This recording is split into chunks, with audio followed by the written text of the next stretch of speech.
Welcome back, friends. Today, I'm cooking something deeply comforting, a juicy meatloaf stuffed with rich filling and slowly baked inside a blazing hot tandoor, right alongside fragrant bulgur.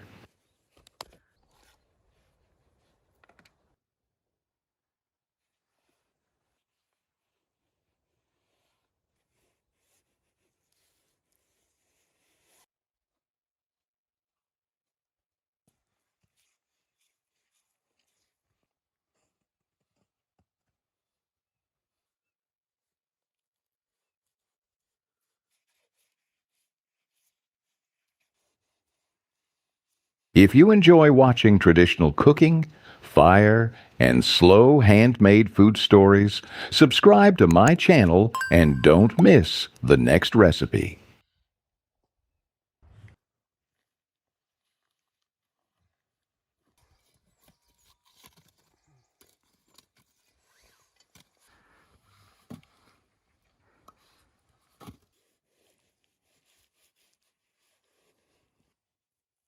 While I'm working with the meat, let's talk about meatloaf with filling.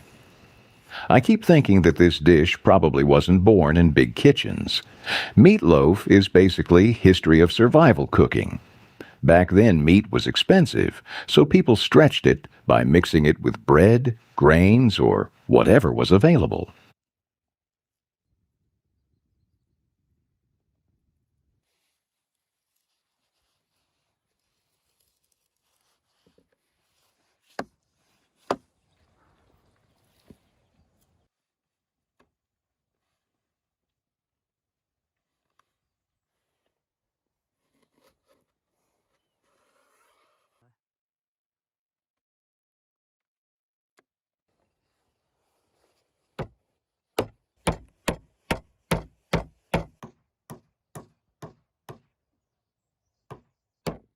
Old kitchens were very honest places. No fancy equipment, no measuring cups everywhere, just hands feeling the texture of minced meat. I imagine someone standing quietly near a wooden table, mixing everything slowly, thinking about who will eat this later. Cooking was responsibility. Feed people first, make it taste good second.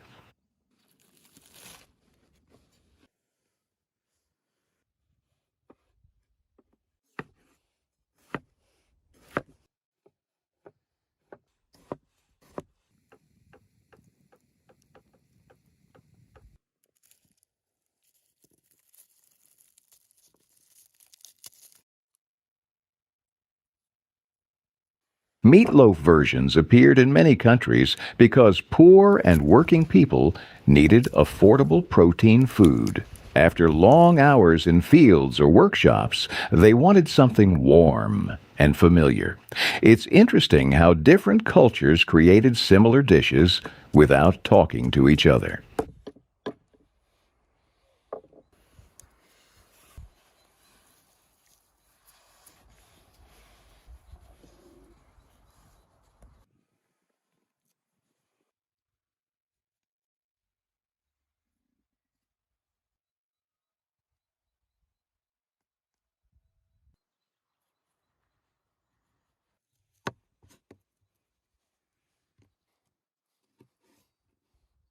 Even royal kitchens had their own meatloaf-style dishes.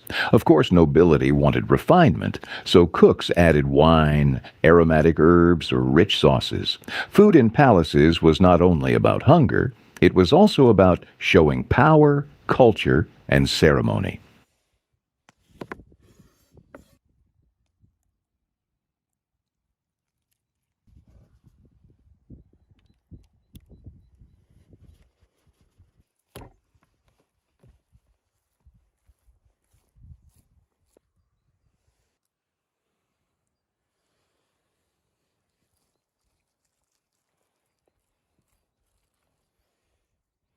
I once read that some European homes baked meatloaf inside dough layers, almost like protecting the meat with bread.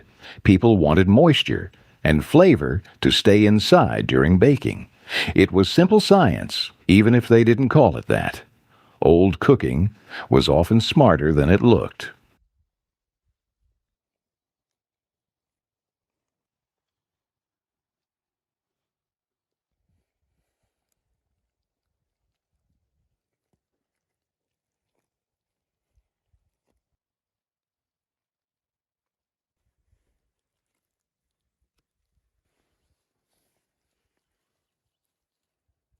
Travelers and soldiers liked meat mixed with bread because it was easier to carry.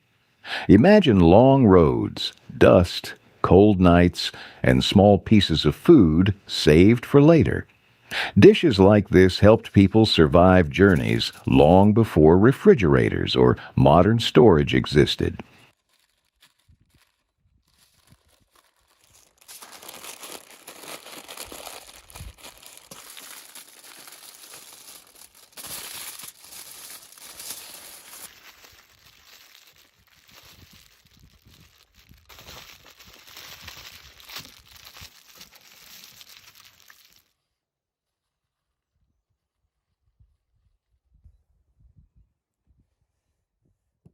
Moving to Bulgur now. Bulgur is basically processed wheat, cooked, dried, and crushed so people could store food for a long time. I think people invented it because survival mattered more than comfort. When winters were harsh or journeys were long, having something stable and safe to eat was priceless.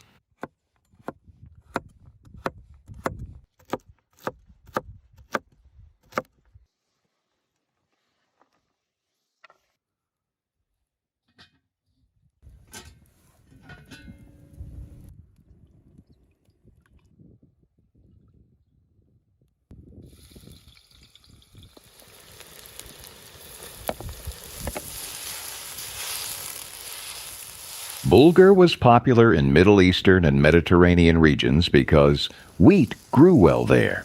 Farmers would harvest wheat, cook it, dry it under the sun, and then crush it into small grains.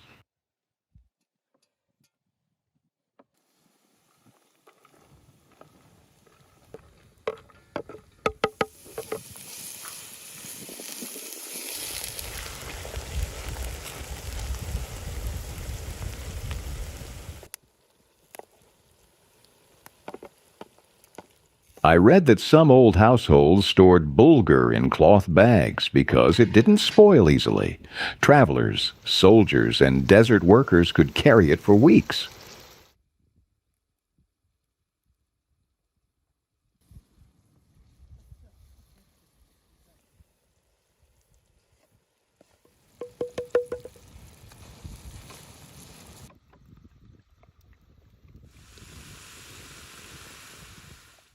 In many places, bulgur was everyday working people's food. After long physical labor, they needed energy, and wheat grains were perfect for that.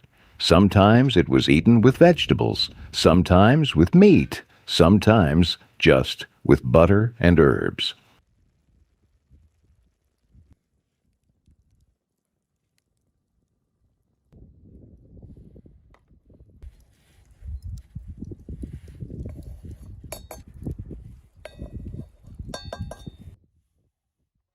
Now it's coffee time. Outdoor cooking is beautiful, but a little slow, so I like these small pauses. Just watching fire, breathing, feeling the warm air, and thinking about old cooking traditions when people didn't rush anything.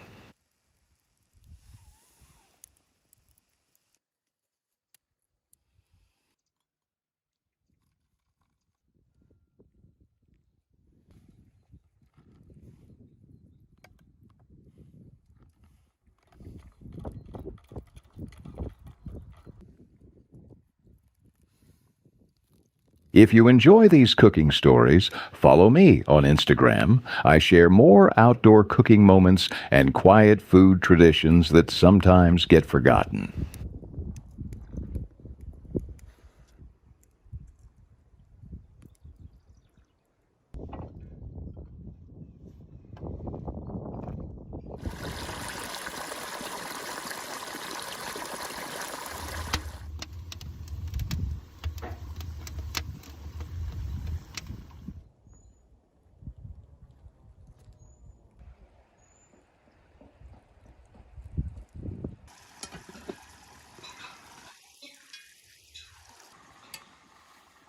I'm sending the bulgur and meatloaf inside the tandoor now. Fire will slowly transform everything. Tandoor cooking feels old, almost timeless, like people have been doing it for centuries somewhere, under open sky.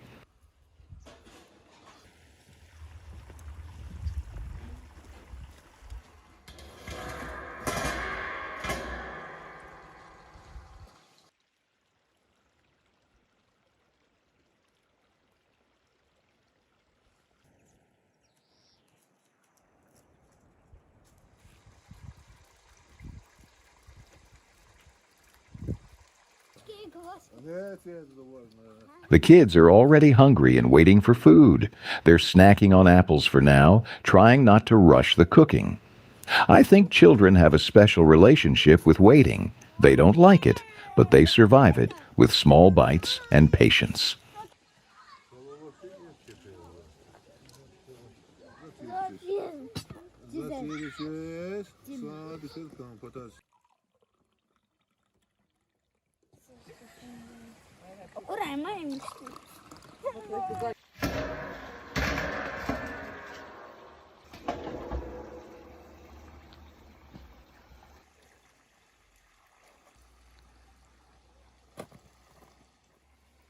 Everything is ready now.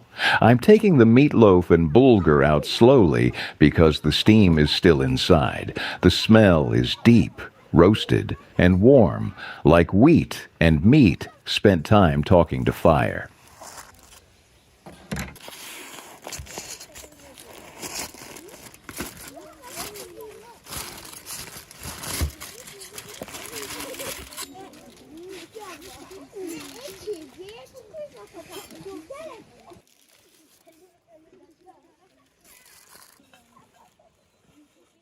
I like cutting meatloaf when it's still warm.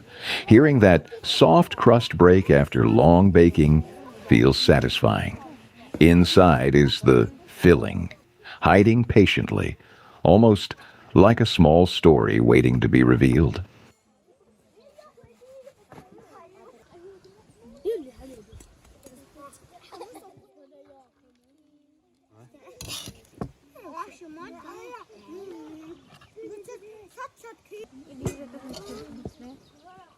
The kids really can't wait anymore, and honestly, I understand them. Food smells amazing right now.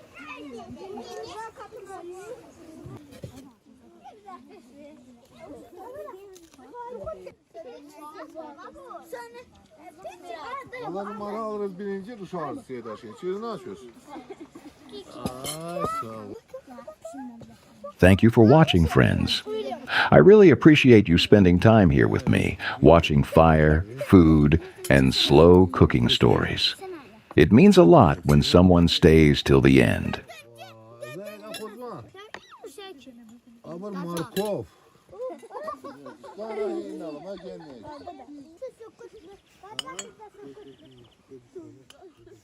If you like this kind of outdoor cooking, subscribe to the channel. I'll keep sharing real cooking moments, simple food, and stories from the fire. See you next time, friends.